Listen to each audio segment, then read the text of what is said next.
ebidensya? Ano po ang ano ninyo dito, sir? Take. Yun nga po, dun sa mga critical na alegasyon niya laban sa pamilya Duterte, partikular na dito kay Vice President Sara, pati kay Pangulong Duterte, wala naman siyang katibayan, 'di ba? And sa isang sinungaling, convenient 'yon na yung mga allegation mo laban kay VP Sara at saka kay PRRD katulad ng mga cash deliveries, di umano, pati yung mga instructions nila na verbal lang at saka over the phone na prepaid numbers ay talagang hindi verifiable. Napaka-convenient niyan para sa isang sinungaling na wala naman talagang ebidensya. Pero fatal din siya kasi ibig sabihin hindi niya mapapatunayan yung mga paratang niya. Opo. Ang lagi niyang sinasabi at parang laging laman ng mga larawan ay pinapakita po niya ay dahil miyembro daw siya ng grupo, parallel group na Isip Pilipinas. Sa pagkakalam ninyo, hanggang doon lang ba yung involvement niya ni Madriaga po? Yun ang doon sa buong salaysay niya. Baka yun lang ang totoo.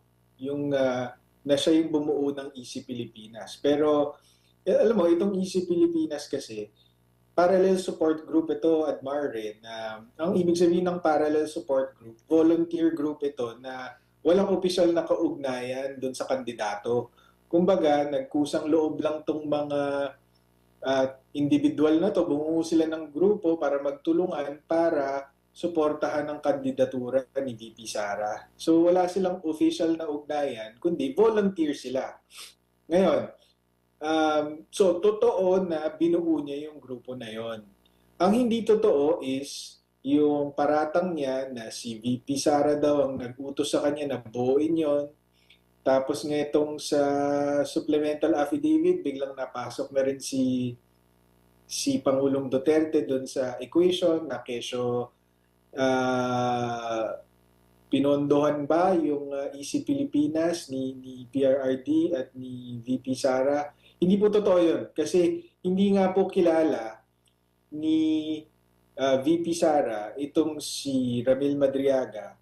At so far sa lahat po natin sa lahat po ng nakausap natin na malapit kay dating Pangulong Duterte, lahat din po sila nagsasabi hindi rin nila kilala itong si Ramil Madriaga. Of course, hindi natin makumpirma mismo galing kay PRRD kasi nasa ICC siya. Pero yun po ang lumalabas. Wala pong may kilala dito sa mag-ama kay Ramil Madriaga. So, imposible po talaga yung mga sinasabi niya na kesyo ginamit siyang dummy ni Pangulong Duterte for money laundering, or ito naman si VP Sara, pinag-utusan siya na magdala ng mga kaperahan kung kani-kanino, na humingi sa kanya ng tulong, itong si Man Scarpio.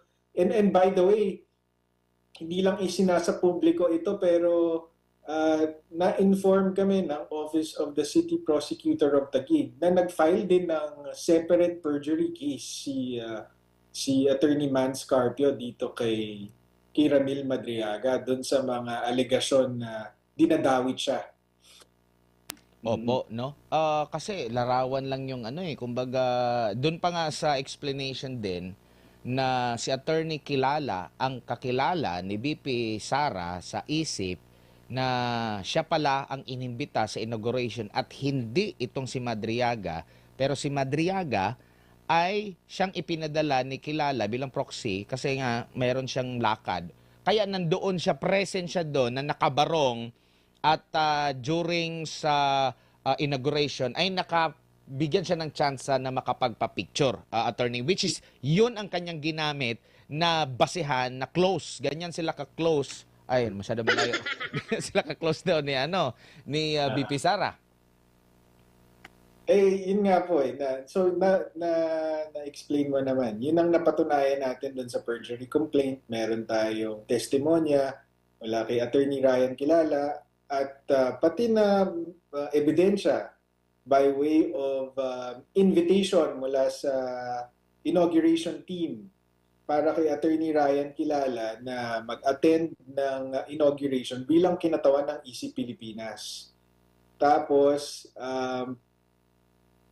meron din tayong text messages between Attorney Ryan and yung RSVP number. Yung taong may hawak ng RSVP number, si Miss Ana Magnaye, na yun nga, hindi makakapunta si Ryan Kilala. Kaya sinabi niya doon sa RSVP number na si Ana Magnaye ang may hawak na hindi po ako makakadalo, si Ramil Madriaga na lang ang kakatawan dito sa EC Pilipinas. Tapos, meron din tayong text message mula kay Ramil Madriaga to Ana Magnaye, yung RSVP number na dadalo ako kapalit ni Attorney Ryan. So, nakukumpirma nung mga ebidensyang yun na hindi talaga siya malapit. Hindi po ba? Kasi sinasabi niya, biruin mo, lalo na pagkatapos nung testimonya niya kahapon, ang daming pinagkatiwala sa kanya ng pamilya Duterte. Pero pagdating dun sa 2022 at pagkatapos niyang buuin itong EC Pilipinas na inutos lang sa kanya, di ba? Hindi siya naimbitahan dun sa inauguration. Kailangan niya pang maging proxy. Kailangan pang hindi maging available ni Attorney Ryan para lang makadalo siya. Tapos, isa pa, bakit niya naman kailangan pa ng imbitasyon kung ganun talaga siya kalapit sa pamilya na nagtatrabaho siya para kay VP Sara? Bakit niya kailangan ng imbitasyon? Kasi sabi niya, magkasama kami, sabi niya kahapon, magkasama kami 24 hours sa kampanya. 'Di ba? Parang advance party kami doon sa mga lugar kung saan siya mga kampanya. Yun naman pala bakit kailangan mo pa ng imbitasyon? Hindi ba dapat kasama ka doon sa inauguration team or kahit man lang doon sa security team ng inauguration? 'Di ba? Kaya doon pa lang halata mo na nagsisinungaling tong mamang to. Pero, sige po. Admar, punta rin tayo dun sa iba pang picture na pinakita niya, yung pinakita niyang virtual meeting. Diba? Unang-una, yung virtual meeting na yon at makikita naman dun sa linabas na hindi yun one-on-one meeting.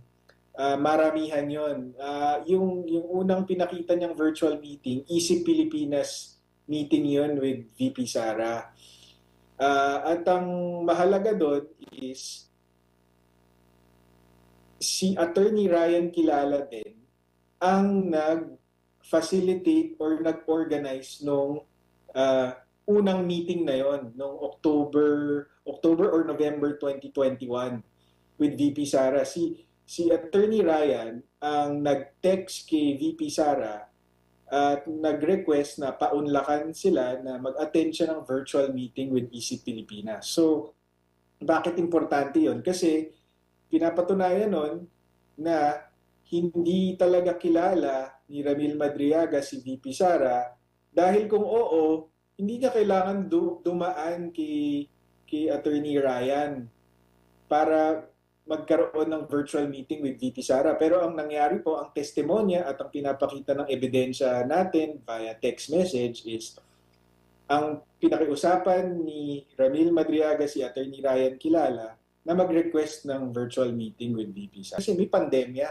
Hindi naman nangangahulugan na dahil may virtual meeting, close na kayo, di ba? Or magkakilala kayo. Hindi, kundi yun lang talaga yung paraan ng mga panahon na yun na magkita-kita ang malalaking grupo dahil nga kailangan ng social distancing at nag-iingat yung mga tao na baka makakuha ng COVID sa labas ng bahay. At ito, balitang-balita naman dito sa SMNIs at sa ibang mga patas na media outlet, yung painting, kasi doon din nakuha yun eh. Akala ko yan yung painting sa likod mo. Baka bigay din yan ni Madriaga. Doon na nga sa painting po.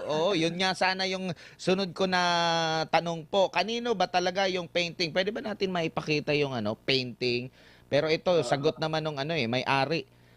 May-ari Oo, nung ano, may-ari nung mismong painting. Sige po, attorney. inangkin ni Ramil Madriaga yung painting. Sabi niya, ako ang nagbigay niyan kay VP Sara. Nagpapatunay na magkakilala kami. Pero ah, hindi pa ata siya tapos mag-testify, lumantad na agad itong mismong artist na gumawa nitong painting na ito. At sinabi niya na ako ang gumawa nito at ako rin ang nagbigay nito mismo kay Mayor Sara noong 2021. So, imposible yung sinasabi ni Ramil Madriaga. Sabi pa ni Ramil Madriaga, ang gumawa niyan yung scholar ko sa Laguna. Sabi naman ni Miss Tanya Gaisano Lee, hindi po ako taga Laguna, hindi po ako scholar, taga Davao po ako. Napakayaman ni Madriaga, isang gaisano yung kanyang scholar. Mas mayaman, mas Oo mayaman nga pa po. siya sa mga gaisano. Pero ito ba ay kumbaga for sure hindi ito nasama doon sa perjury na ano ninyo na isampa. Bago ba ito? Bago itong akusasyon na ito? Bago yan. Bagong-bago yan. At yun nga, kung gaano kabilis niya dinagdag itong bagong kasinungalingan na ito, ganun din kabilis yung pagkalantad nung totoong nagbigay ng painting, di ba? At nakausap na natin siya actually at saka yung abogado niya at mukhang willing silang mag-execute ng affidavit para ito nga, mapatunayang nagsisinungaling to si Ramil Madriaga. Opo. Nabanggit ba ni Madriaga na siya daw ay isang sekretong empleyado? Oo, nung una, nung linabas niya yung first affidavit niya noong November 29, 2025, or yung affidavit niya na may petsang November 29, 2025, sinabi niya, I worked in the following government offices. Sinama niya dun yung PSG, Presidential Security Group. Pero, nagkaroon tayo ng, with the help of Brigadier General Kabangbang, who is a former PSG commander. Siya po yung huling PSG commander ni Pangulong Duterte. Siya po yung PSG commander nung last 2 years nung termino ni PRRD. Sa tulong po niya, nakakuha po tayo ng certification mula sa Presidential Security Command, yun na po yung bagong pangalan ng PSG, na nagsasabi na walang Ramil Madriaga na naging empleyado, naging miyembro or konektado dito sa PSG or even dito sa PSC. So, hindi po totoo yun. Nung linabas naman po natin yon, bigla namang sinabi nitong si Madriaga or yung abogado niya, nalilito na tayo, na hindi naman ako naging empleyado. Hindi ako naging empleyado, personal aid lang ako ni Pangulong Duterte, ni VP Sara, ganito ganyan. Pero wala po siyang katibayan eh. At saka kung sekretong empleyado siya, personal aid, wala sa listahan, sensitibo yung mga trabaho niya para doon sa mag-ama, bakit ka palaging may picture kasama yung amo mo na si VP Sara, diba? Di umano. Kung sensitibo yung trabaho mo, edi syempre, ang dapat ginagawa mo, linalayo mo yung, dapat yung asta mo at yung social media presence mo ay hindi ka ma-identify dun sa boss mo, hindi ba? Pero itong si Ramil Madriaga, ang nakikita natin base dun sa mga social media pictures niya, super fan siya ni ni VP Sara, kaya hindi talaga nagtutugma yung kwento niya. Ang sabi pa nga ni Attorney Ryan Kilala actually dun sa testimony niya is, ang totoo niyan, may crush si Ramil Madriaga kay Oh. VP Sara. Kaya niya binuo yung isip kasi isa siyang admirer ni VP Sara. Mm. Kaya niya binuo yung isip para mapalapit sana kay VP Sara. Pero yun nga, kahit doon sa mga effort niya, hindi naman siya talagang nakilala nitong ni VP Sara to the point na hindi man lang siya naimbitahan doon sa sa inauguration. Yun nga po at ang isa nga sa ipinakita nga nitong si Madriaga na patunay na close siya yung birthday greetings may ganon pero mayroong nag-collate nito ngayon sa sa Facebook. Maaari ba nating maipakita? Hindi, yung maramihan, yung isang maramihan mismo. O ayan, marami po.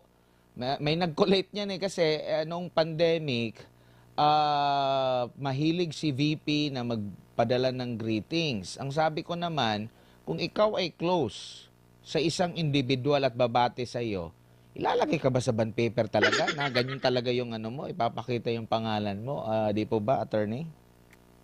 Totoo. At saka, yun nga, isa pa, actually, gusto kong makausap yan. Sino kaya ang bumuo niyan? Kasi kausap din natin actually yung tao sa opisina ni VP Sara at Mayor Sara noong mga panahon na yun. Siya yung in charge na mag-take ng videos. So, Mm.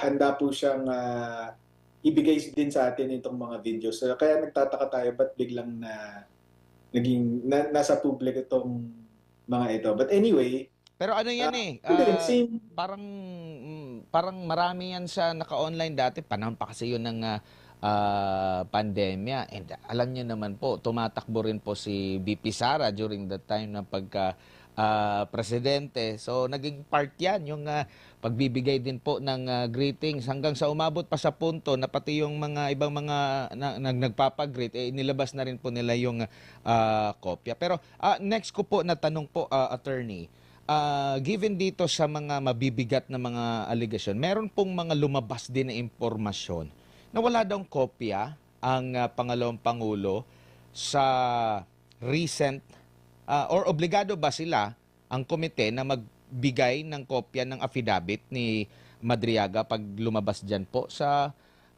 Kamara? Meron po dapat. Narinig ko po kahapon si Chairperson Luistro na bibigyan ng kopya ang defense team. Mhm. So, inaantay po natin yan. Makikipag-ugnayan po tayo kay Attorney Michael Poa. Pero dapat meron po yan.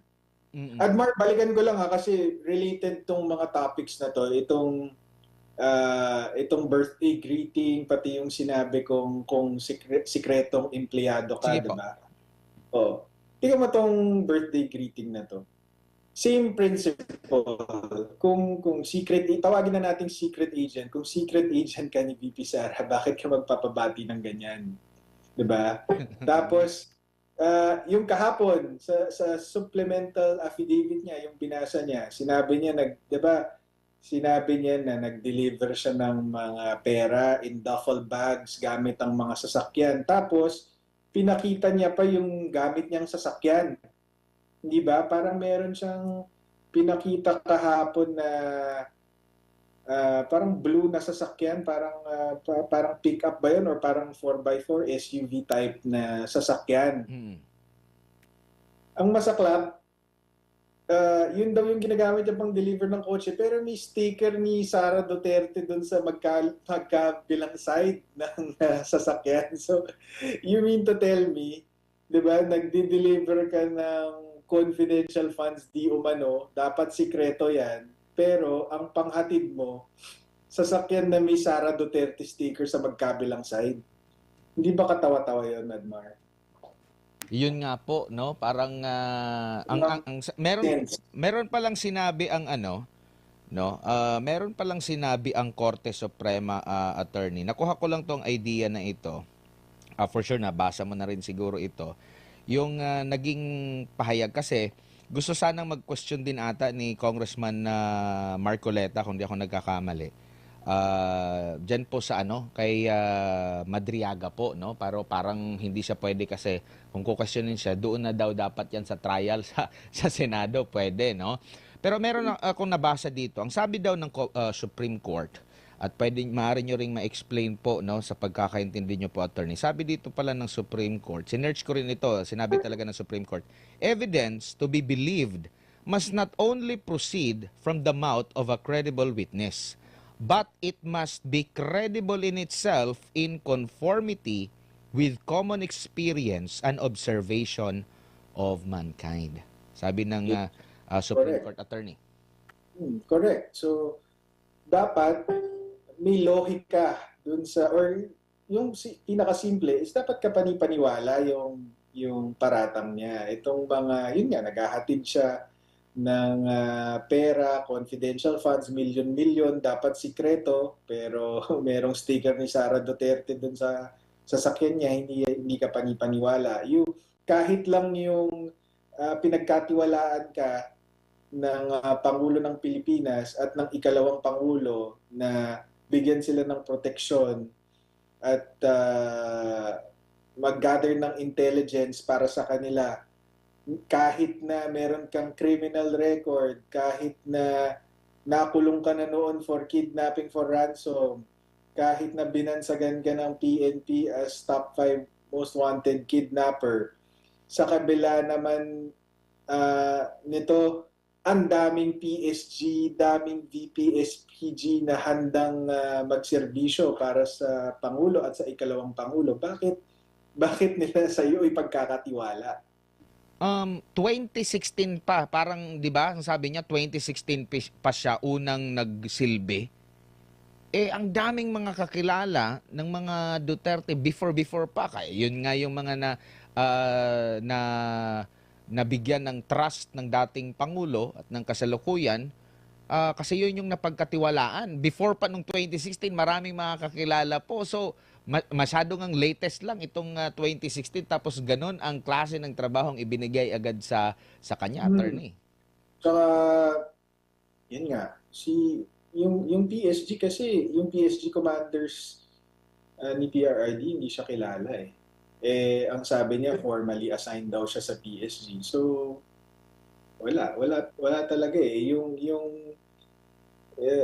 connection niya naman kay PRRD, ang sabi niya, si Roy Logoles daw nagpakilala sa kanya.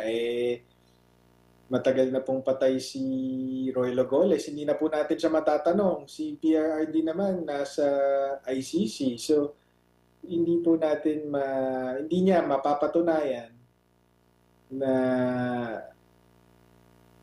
hindi niya mapapatunayan yung mga aligasyon niya at mahihirapan tayo. Buti na lang, maraming mga tao na malapit kay Pangulong Duterte na handang bigyan tayo ng impormasyon tungkol dyan kay Madriaga. And so far, ang sinasabi nila based on records and based on memory, wala talagang Ramil Madriaga na nakakasalimuha itong si Pangulong Duterte. Opo. Change lang ako ng topic. Alam ko po, huli na lang ito na topic. Alam ko po, hindi kayo yung abogado sa impeachment. Pero your thoughts lang bilang isang abogado. Hindi po ba yung Kamara ay parang magsisilbing piskal o prosecutor po dito sa kaso na ito ng impeachment? Kasi ang pagkakaalam ng ating mga kababayan, for sure, na pag piskal ka, kumbaga, hindi mo nga sila maririnig na magbibigay ng komento habang merong naghahain ng reklamo. Pero dito, tinuligsa yung pagpapasaklolo ng Vice Presidente sa Korte Suprema kasi nakita niya na may mali sa proseso. Pero yun pa yung kini-question pa, pati yung isang grupo ni Attorney Torion, pati yun, kine-question din bakit doon, karapatan naman ng bawat isa. Meron bang ganon? Or dahil nga sila yung kine-question sa kanilang pamamaraan, kaya kumbaga parang naging parte ng kanilang pagpapahayag yung nabanggit, Attorney?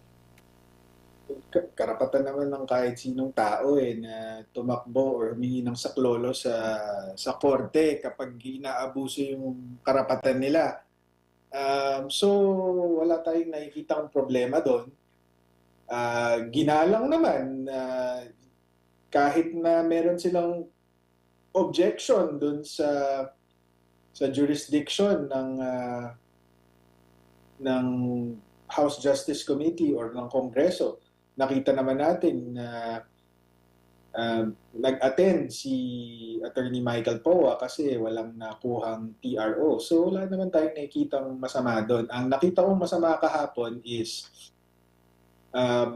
buong linggo bago yung hearing kahapon, itong sila Congressman Terry Riton at yung mga kaugali niya dyan sa Kongreso, inaaraw-araw si VP Sara na umattend ka, i-confront mo si Ramil Madriaga para mapatunayan mo na nagsisinungaling siya. Hindi ba? Parang sinasabi, takot ka dito mo patunayan na nagsisinungaling si Ramil Madriaga. Pero ano pong nangyari kahapon?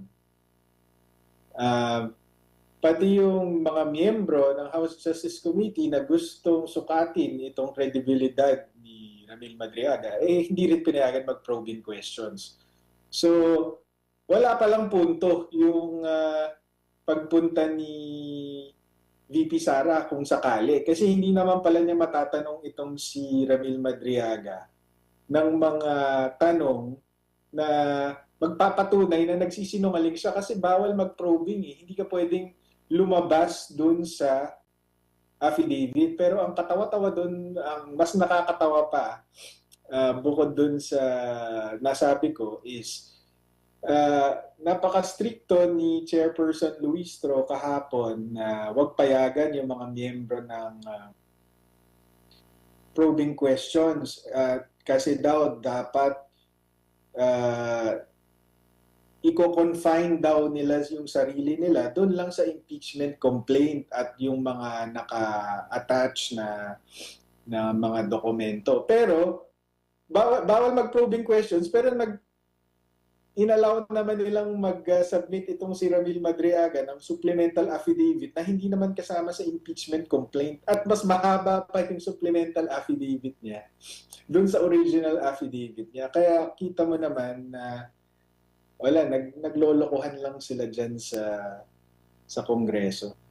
Kasi pwede bang magsalita, halimbawa kung mag-a-attend ang pangalawang pangulo doon kasama ang kanyang mga abogado sa impeachment, pwede bang siyang magsalita at i-question yung ang si Madriaga doon, hindi nga makapagtanong ang mga kongresista.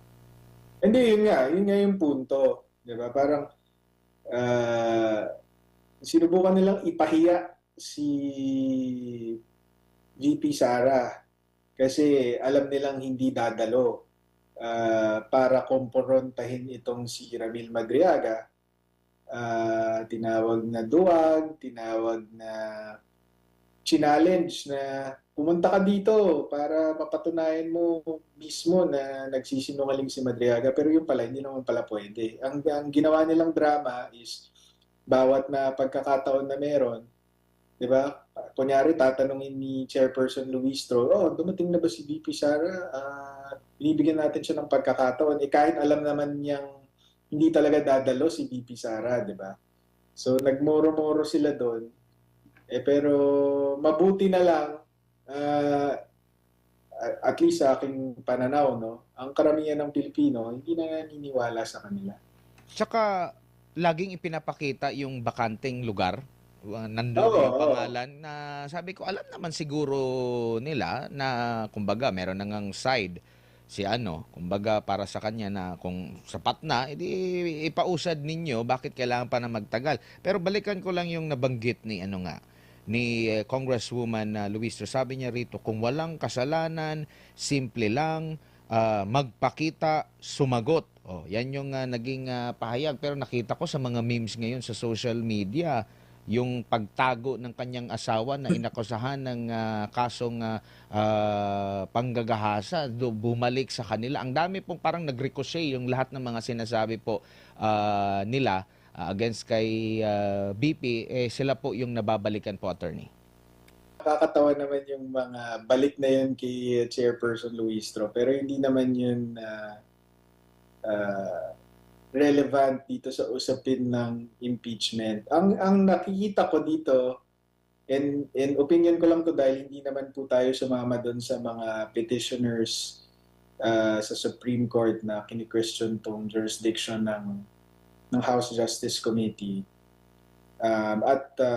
Yun nga, opinion ko lang to dahil hindi po tayo parte ng impeachment defense team. Ang iniisip kasi ng mga tao na pag sinabi mong due process, ang ibig sabihin lang nito is susunod ka lang sa patakaran. Merong patakaran na dapat sundin na ayon sa konstitusyon at basta sinunod mo ito, okay na, may due process na.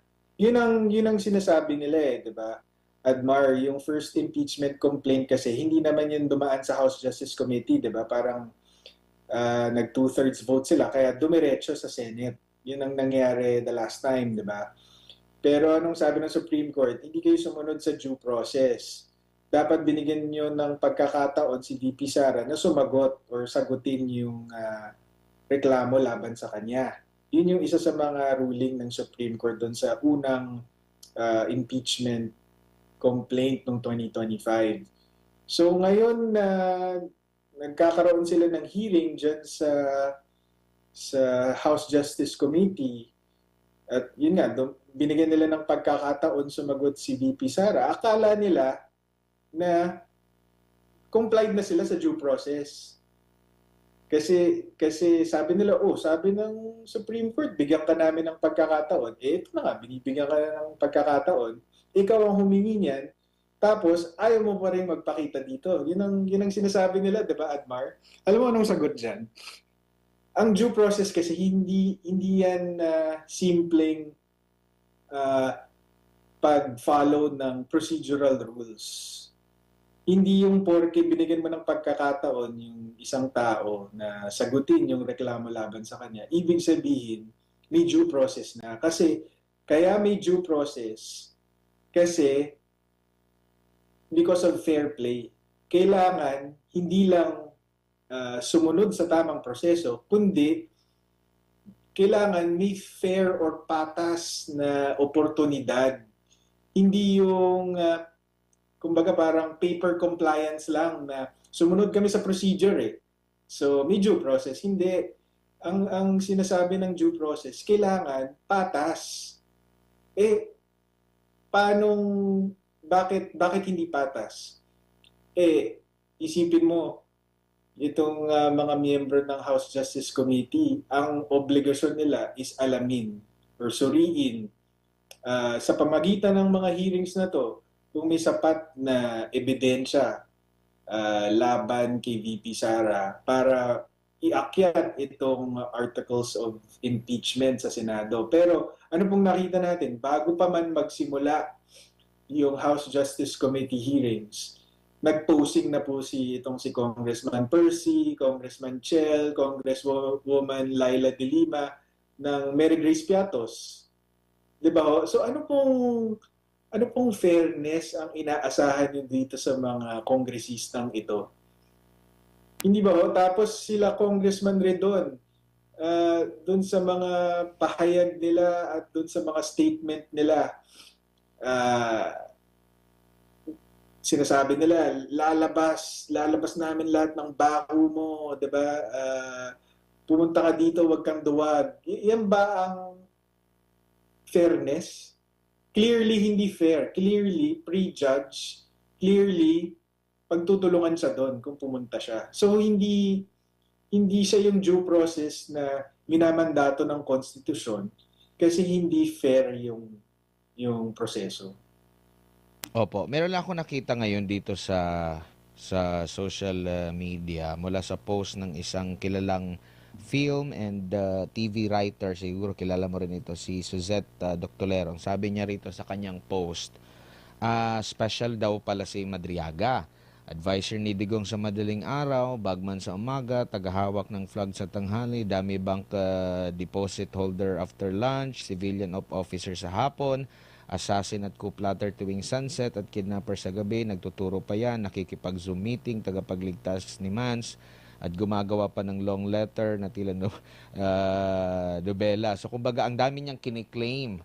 Ang comment naman dito ni Attorney Harry Roque ay mas matindi pa raw, tinalo pa daw yung mismong executive assistant ni PRRD na si Senador Bongo dati nung siya pa assistant. So ang dami ng kanyang mga which is parang kung pagtagpi-tagpiin mo, hindi mo nga matagpi. ah, attorney, yung kanyang mga claim na naging trabaho niya sa mga Duterte? Hmm. Yun ang katotohanan dun. Mga ebidensya niya lang, ebidensya on matters na hindi mahalaga. Like yung mga ebidensya niya, sa totoo lang, yung mga ebidensya niya, ang pinapatunayan lang nun is tumulong siya sa kampanya. Hindi naman po disputed yun eh. Alam naman na conceded na po yun na alam namin na si Ramil Madriaga ay tumulong sa kampanya ni VP Sara through itong ang Isip Pilipinas. Pero bukod doon, wala naman siyang napatunayang iba. Parang kahapon ata nagdagdag siya ng, yun nga, mga litrato kasama niya si Ryan Kilala. Pero kaya nga po, nasa affidavit na po ni Ryan Kilala yun, na magkaibigan sila ni Ramil Madriaga. Kaya nga po nagkaroon ng connection itong si Ramil Madriaga kay VP Sara nang hindi inaasahan, aabusuhin pala. 'Di ba? Pag gagawan pala ng kwento itong pagka-volunteer niya sa kampanya ni VP Sara. Opo. Pinakahuli na lang, madadagdagan pa ba, magdadadag pa kayo doon sa unang naihain ninyo na kaso dito kay Madriaga po? May nabanggit na ba si VP Hindi dyan? pa hindi pa namin napag-uusapan yan ni VP Sara. Pero ang ang nangyari kahapon, perjury yun. Kasi testimony yun under oath. Tapos, sabi ko nga, puro kasi sinungalingan yun. So, yeah, posibleng mangyari yun na pasukan namin siya ulit ng panibagong perjury complaint. Admar, live ba ito? Yes po, yes po. Kasi baka hindi nabanggit sa mga taga-pakinig mo na Mm. bago ako sumali dito sa Zoom, Mm.